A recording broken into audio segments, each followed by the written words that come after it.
ایک اور سوال یہ ہے کہ بدعت کسے کہتے ہیں؟ کیا دین میں ہر نئی بات بدعت ہے؟ بدعت اور غلو میں کیا فرق ہے؟ بدعت کہتے ہیں دین کے اندر ایسی نئی بات جس کو ثواب سمجھ کر کیا جائے. لفظ یاد رکھیں، دین کے اندر کوئی نئی بات. کس کے اندر؟ دین کے اندر کوئی نئی بات یا نیا کام جس کو ثواب سمجھ کر کیا جائے، یہ بدعت ہے. دنیا کے اندر نیا کام بدعت نہیں ہے. جیسے دنیا کے اندر ترقی ہو رہی ہے، حضور صلی اللہ علیہ وسلم کے زمانے میں پنکھے نہیں تھے، یہ کلرا نہیں تھے، یہ سیمنٹ نہیں تھے، یہ گاڑیاں نہیں تھی، یہ سواریاں، ایسے کپڑے نہیں تھے. تو یہ چونکہ دنیا ہے، یہ کیا ہے؟ دنیا کے اندر جو نئی چیزیں ہیں وہ بدعت نہیں. دین کے اندر کوئی نئی چیز ہو اور اس کو ثواب سمجھ کر کیا جائے تو یہ بدعت کہلاتا ہے. اب آگے سوال ہے، کیا دین میں ہر نئی بات بدعت ہے؟ ہر وہ نئی بات بدعت ہے، ہر وہ نئی بات بدعت ہے جس کو دین کے اندر ایڈ کر کے، دین کے اندر اضافے کے طور پر شامل کیا جائے. دیکھو یہ فرق سمجھنا. ہر وہ نئی بات جس کو دین میں اضافے کے طور پر، دین میں ایڈ کر کے کیا جائے، وہ بدعت ہے. جیسے مثال کے طور پر آج کل جو ہے ہمارے کچھ مسلمان بھائی کرتے ہیں، اذان سے پہلے صلاۃ و سلام پڑھیں گے، یا نماز کے بعد کھڑے ہو کر درود شریف صلاۃ و سلام پڑھیں گے، یا کسی کے انتقال کے تیسرے دن کھانا، 10ویں دن کھانا، 40ویں دن کھانا، یا جو ہے شیخ عبد القادر جیلانی رحمۃ اللہ علیہ کی نیاز کرنا، یہ سب کام جو ہے بدعت ہے. کیوں؟ یہ وہ نئے کام ہیں جن کو جو ہے دین میں یہ لوگوں نے ایڈ کر کے اضافے کے طور پر شامل کیا ہے. اس سے دین کا کوئی فائدہ نہیں ہے. وہ کام کرنے سے کوئی دین پر آتا نہیں ہے. آتا ہے کوئی دین پر؟ وہ دین کے لیے مددگار کے طور پر نہیں. کچھ ایسے نئے کام ہوتے ہیں جو ہے تو نئے لیکن وہ دین میں اضافے کے طور پر نہیں ہے، وہ دین کے لیے مددگار سیڑھی کے طور پر ہے. جیسے آج کل تبلیغ کا کام، یہ تبلیغ کا کام، یہ والا کون سے والا؟ خالی تبلیغ، یہ والی تبلیغ جو چل رہی ہے، 40 دن لگاؤ، 4 مہینے لگاؤ، مقام پہ ایسے 5 کام کرو، یہ حضور صلی اللہ علیہ وسلم اور صحابہ نے کسی نے بھی نہیں کیا. کوئی بھی ثابت نہیں کرتا کہ صحابہ نے، حضرت ابوبکر نے، حضرت عمر نے فلاں مسجد میں 40 دن لگائے تھے. ہے کوئی مسجد ایسی؟ نہیں ہے. حضرت ابوبکر، حضرت عمر، حضرت عثمان، حضرت علی، کسی صحابی نے یا حضور صلی اللہ علیہ وسلم نے فلاں مسجد میں ایک چلہ گزارے تھے، کوئی بھی ثابت نہیں کر سکتا. لیکن یہ بدعت کیوں نہیں ہے پھر؟ اس لیے کہ یہ دین میں ایڈ، اضافہ کر کے شامل نہیں کیا گیا، یہ اصل دین پر لانے کے ذریعے کے طور پر بنایا گیا ہے. اصل جو دین ہے قرآن و سنت، اس پر لانے کے لیے ایک ذریعہ ہے، ایک سیڑھی ہے. اور اس کا دنیا نے مشاہدہ کیا، دنیا نے دیکھا کہ اس پر چلنے کی وجہ سے، اس ٹریک پر چلنے کی وجہ سے، اس کام کی وجہ سے ہزاروں لوگ اصل دین پر آ گئے. یعنی اللہ سے محبت کرنے والے بن گئے، بدعتوں سے نفرت کرنے والے بن گئے، گناہ چھوڑنے والے بن گئے، حرام کام چھوڑنے والے بن گئے. تو اصل دین پر لانے کے لیے ذریعے کے طور پر اگر کوئی نیا کام کیا جائے تو وہ بدعت نہیں ہے. جیسے آج کل کے خانخواہ دیکھ لو، خانخواہ میں جو نقش بندی لوگ جو ہے 35 سبق کراتے ہیں. اب یہ 35 سبق حضور صلی اللہ علیہ وسلم سے تھوڑی ثابت ہے، نہ حضرت ابوبکر سے، نہ حضرت عمر سے، نہ صحابہ، کسی سے ثابت نہیں ہے. پھر یہ نقش بندی لوگ یا جو بزرگان دین چشتی سلسلے کے ہیں وہ ذکر کرا رہے 1200 مرتبہ لا الہ الا اللہ پڑھو. حضور صلی اللہ علیہ وسلم نے کسی کو بولے 1200 مرتبہ لا الہ الا اللہ پڑھو؟ نہیں بولے.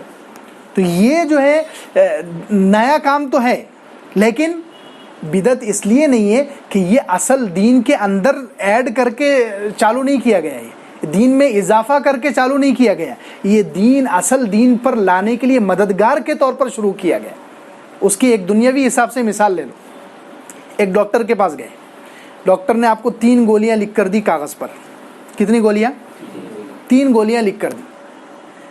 اب آپ نے کیا کیے، ہوشیار تھے تھوڑے، تو 4 نمبر ڈالے اور اپنی طرف سے 1 گولی بڑھا دیے. تو اس کو بولتے بدعت کہ ڈاکٹر نے کتنی لکھا تھا؟ 3، آپ نے 4تھا نمبر ڈالے وہاں پر اور 1 گولی اپنی طرف سے بڑھا دیے. تو یہ ہے بدعت کہ یہ وہ ڈاکٹر کا جو نسخہ ہے، ڈاکٹر نے جو چٹھی ہے اس چٹھی میں آپ نے 1 شامل کرے، یہ ہو گئی بدعت.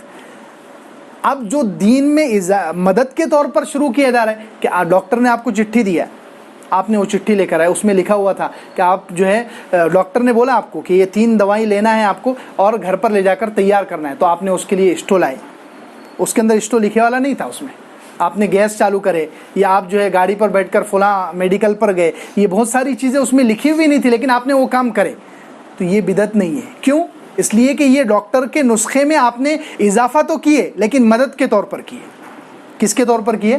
مدد کے طور پر. اس کے لیے جو اصل گولیاں تھی اس کے لیے مددگار کے طور پر جو کام تھے وہ کام کیا آپ نے.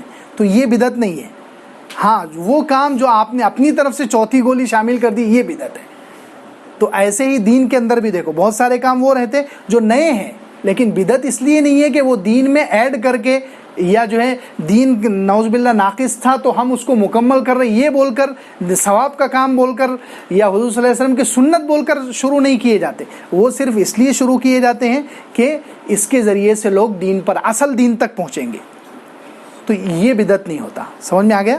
تو بدعت ہر نئی بات، ہر وہ نئی بات بدعت ہے جو دین میں اضافے کے طور پر دین میں ایڈ کر کے شامل کی جائے وہ بدعت ہے. کچھ ایسے کام ہوتے ہیں جو دین میں ایڈ کر کے دین میں شامل کر کے اپنی طرف سے بڑھا کر شروع نہیں کیے جاتے، وہ اصل دین پر لانے کے لیے ذریعے کے طور پر شروع کیے جاتے ہیں تو ان کو بدعت نہیں کہا جاتا.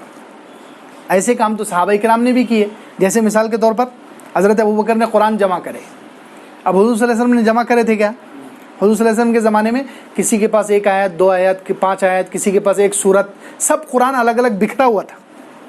ایک جگہ جو ہے 2 پٹھوں کے بیچ میں 30 پارے، بین الدفتین جس کو بولتے ہیں، 2 پٹھوں کے بیچ میں 30 پارے ایک ساتھ چھاپنا، یہ حضور صلی اللہ علیہ وسلم سے ثابت.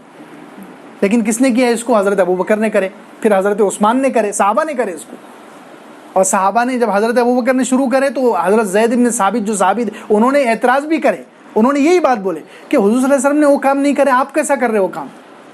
انہوں نے کیا بولے؟ حضرت زید نے یہ سوال اٹھائے کہ حضور صلی اللہ علیہ وسلم نے ایک جگہ قرآن کو لکھے نہیں 2 پٹھوں کے درمیان، ایک جگہ پورے 30 پارے حضور صلی اللہ علیہ وسلم کے زمانے میں نہیں تھے، تو آپ وہ کام کیوں کر رہے جو حضور نے نہیں کرے؟ لیکن حضرت ابوبکر نے بولے دیکھو نہیں، حضور صلی اللہ علیہ وسلم کے زمانے میں، اس زمانے میں حضور خود موجود تھے، اس زمانے میں ضرورت نہیں تھی.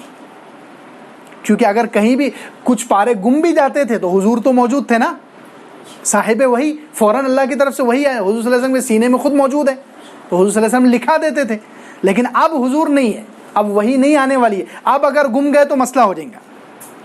اب اگر کچھ آیتیں گم گئی جو الگ الگ صحابہ کے پاس ہے، اب اگر کچھ پارے گم گئے، کچھ آیتیں گم گئی تو پھر مسئلہ ہو جائے گا، کیونکہ اب وہی آنے والی نہیں ہے. تو ضرورت تھی، ضرورت کی وجہ سے انہوں نے پورے قرآن کو ایک جگہ جمع کر دیے. تو بتاؤ یہ بھی بدعت تو ہے، نیا کام ہے، لیکن انہوں نے دین میں اضافے کے طور پر چالو نہیں کرے، انہوں نے مددگار کے طور پر چالو کرے کہ اس سے پوری امت کو مدد ملیں گی. ایک ساتھ قرآن ایک جگہ رہیں گا تو کوئی بھی پارا پڑھنے میں آسانی ہوں گی. تو یہ دین میں آسانی کے طور پر یہ نیا کام شروع کرے. تو ہر وہ کام جو نیا تو ہے لیکن دین میں اضافے کے طور پر نہیں ہے، مددگار کے طور پر ہے، تو وہ بدعت نہیں رہتا، وہ جائز رہتا ہے. چلیے، اور بدعت اور غلو میں کیا فرق ہے؟ غلو جو ہے، جو قرآن و حدیث میں جو کام ثابت ہے، جو کام موجود ہے، اس کو اس کی حد سے آگے بڑھانا، اس کو بولتے غلو. نماز کی جو حد ہے، روزے کی جو حد ہے، زکوٰۃ کی جو حد ہے، جو شریعت نے بارڈر میں اس کی حد سے آگے بڑھا دینا، شریعت کے کسی بھی عمل کو اس کی حد سے آگے بڑھا دینا، یہ غلو ہے. اور بدعت تو جو کام ہے ہی نہیں دین میں، اس کو آپ ایڈ کر رہے ہیں. تو دونوں میں زمین آسمان کا فرق ہے. چلیے.